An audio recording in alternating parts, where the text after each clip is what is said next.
ஏத்தன் பழம் நல்லா பழுத்து தொழியெல்லாம் இந்த மாதிரி கருத்துட்டுனா இதை வச்சு இலை பணியாரம் பண்ணிடலாங்க. இதுக்கு பேர் இலை அடைன்னு கூட சொல்லலாம். இப்போ பழத்தை ரெண்டாக கட் பண்ணி இட்லி கூட்டத்தில் வச்சு வேக வச்சு எடுத்துடலாங்க.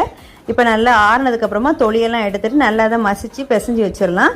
இப்போ ஒரு பாத்திரத்தில் 1 கப் அளவுக்கு நாட்டு சக்கரை போட்டு 1/2 கப் தண்ணி ஊற்றி அதை கரைச்சோன்னு எடுத்து வச்சிடலாங்க. அதுக்கப்புறம் நம்ம நசுக்கி வச்சிருந்த பழத்தை ஒரு பாத்திரத்தை அடுப்பில் வச்சு நெய் ஊற்றி அதில் கொஞ்சமாக தேங்காய் போட்டு வறுத்துக்கலாம். 1 கப் அளவுக்கு தேங்காய் போட்டிருக்கேன். அதை நல்லா வாசனை வர அளவுக்கு வறுத்துக்கிட்டு அது கூடவே நம்ம நசுக்கி வச்சுருந்த ஏத்தன் பழத்தையும் போட்டு மிக்ஸ் பண்ணிடலாங்க. இது கூடவே நாட்டு சக்கரை தண்ணியும் ஊற்றி 1 கப் அளவுக்கு பச்சரிசி மாவையும் போட்டு நல்லா கிளறி விட்டுடலாங்க. ஏலக்காய் பொடி இருந்தால் ஏலக்காய் பொடியும் போட்டுக்கோங்க, நல்லா வாசனையாக இருக்கும். எங்கள் வீட்டில் ஏலக்காய் பொடி தீந்துடுச்சு, அதனால நான் போடலை.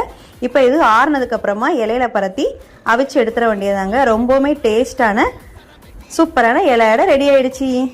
ரொம்பவுமே சாஃப்டாக டேஸ்ட்டாக இருந்துச்சு. கண்டிப்பாக நீங்களும் ட்ரை பண்ணி பாருங்கள். வீடியோ பிடிச்சா லைக் ஷேர் கமெண்ட் பண்ணுங்கள். நம்மளோட சேனலை சப்ஸ்கிரைப் பண்ணுங்கள். தேங்க்யூ.